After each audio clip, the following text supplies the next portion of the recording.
And Paul says, the idea that the U.S. is a democracy when it most definitely does not have a free watchdog press is laughable. But the media is not laughing. It is lying, just like the government. Every time the U.S. mainstream media opens its mouth or writes one word, it is lying. Indeed, its corporate masters pay its employees to tell lies. That is their job. Tell the truth and your history, like Buchanan or Napolitano or Helen Thomas. You remember her just a couple years ago, might have been a year and a half ago, that she stood up and said something that wasn't uber pro-Israel, and the next thing you know, she's being fired. And she was a stalwart there at the press corps at the White House for many years. So where does that lead us? That leads us to citizen media and citizens taking action, okay? And what we have here with the underwear bomber, what do we have? We had Kurt Haskell standing up, just one man, and saying, hey, the official story that they're giving us is a bunch of BS. I just got back from Detroit. They're interviewing Kurt Haskell for 2 hours. And let me tell you, the man knows what he's talking about. He knows this whole thing is a fake and a farce. And just to prove it, you know, you can tell after our show, must have had an effect on some people. C-SPAN has a program called Washington Journal. And it was this morning that Mickey McCarter was on. And he writes for a blog, I think it's called Homeland Security Today, which definitely sounds like a government mouthpiece organization. And Mickey McCarter is this correspondent journalist with all this decades of reporting on military matters. So he's a guy we can trust, right? We have these C-SPAN clips. And as you know, the C-SPAN people wanted to talk about the $36 billion cut in the Federal Air Marshal Service and asking if that was going to make a difference. Well, for one thing, air marshals arrest about 4 people a year. And none of them have ever been terrorists. They've been drunk guys or people who probably don't like getting felt up and don't like being cramped in small chairs and whatnot, and so they have an outburst. Well, there's an air marshal.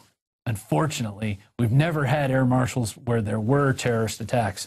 So anyway, the parts I want to show you from this program is about 30 minutes. You can find it on C-SPAN, their website. The first one is a caller, Robert in Austin, who was calling on the independent line. And here's what he had to say. He wasn't interested in talking about this budget cut for air marshals. He was more interested in talking about the underwear bomber.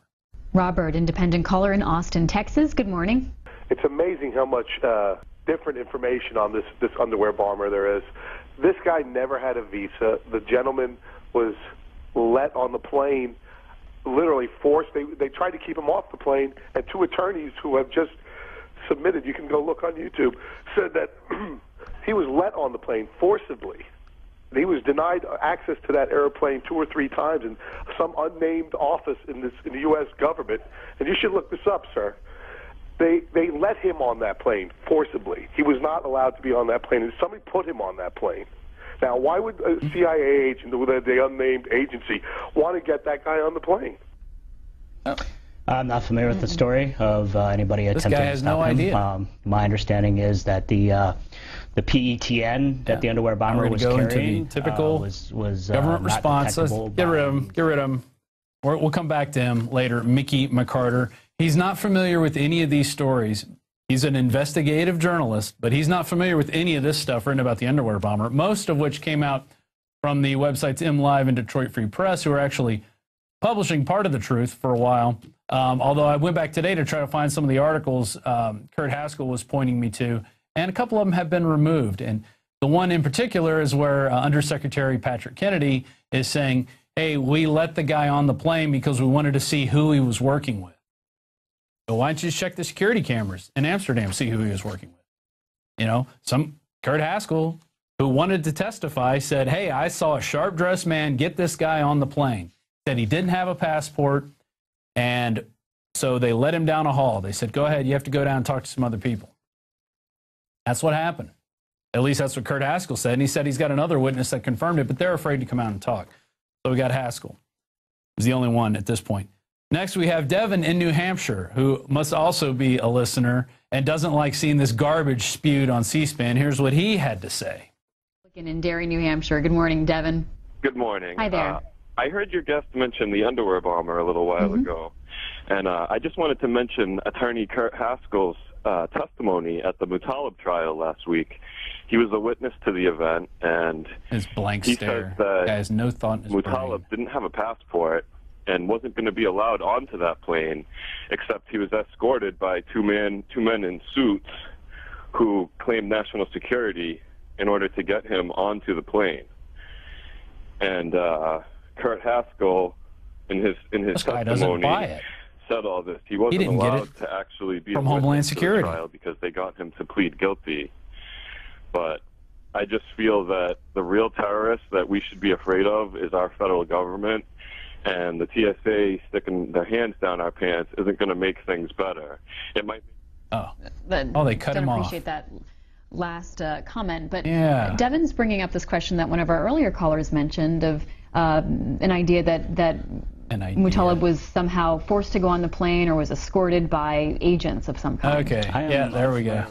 He had no idea. He's never heard anything like that. It's so funny to hear this guy talk and the way they try to spin it, what he's talking about. You know, here we have somebody who's obviously a listener to the show because Alex says hands down your pants at least 3 or 4 times a show.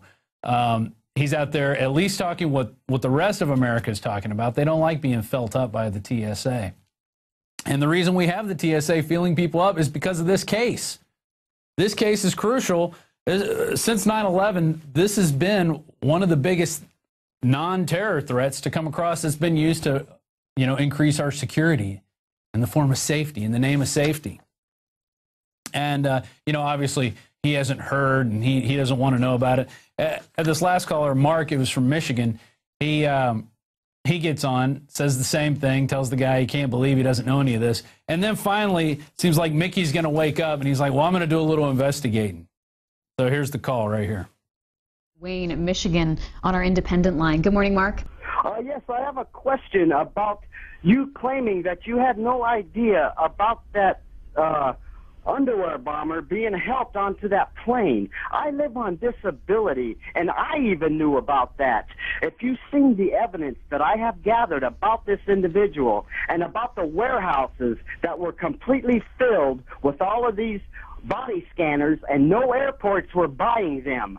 So then this underwear bomber thing came along, and every one of them got sold immediately. This is how they work. These elites that have hijacked the federal government are using it by use of the media, by lying to the people. So Mark, you're saying that there's an infrastructure in place that's geared towards making money off these crises. So Mark is claiming that it's a generated crisis. Lady, and the rest of you, the rest of you mouthpieces funded by government are liars. I don't even need to hear. Well, let's hear him. Talking to my colleague, Tony Kimmery, who specializes in intelligence, to see if he is aware of, the stories that somebody might have helped the underwear bomber onto this plane, because I certainly am unaware of them. Bill, Republican in Fairfield, Connecticut, our last call. Go ahead. Yes. Hate to keep hammering you with this underwear thing, but yes, there's been a lot of news about this. In fact, it was televised on C-SPAN before Congress. Undersecretary of State for Management Patrick Kennedy said that the gentleman was allowed to get on the airplane because they were tracking him, which is troubling in either case, knowing that he had a bomb on him. Okay. And I can't take any more. This smug-looking dude. Let me have some of my cup of joe here while I totally dismiss whatever you're saying, because it didn't come to me from a file labeled from the Homeland Security, because that's what I am. I'm a mouthpiece. I only say what they tell me to say. And that was definitely Patrick Kennedy. I've never heard of him. I know he works for the government. Don't know who he is. I don't know who Kurt Haskell is. He's only the most prolific person outspoken about the underwear bomber case. And if you type in underwear bomber, you're invariably going to see a picture of Kurt Haskell on The Alex Jones Show, telling him that he saw a guy get him on the plane. I mean, it's great, though. I love to see the callers not taking this. They're not sitting down. They're not just letting the news be fed to them.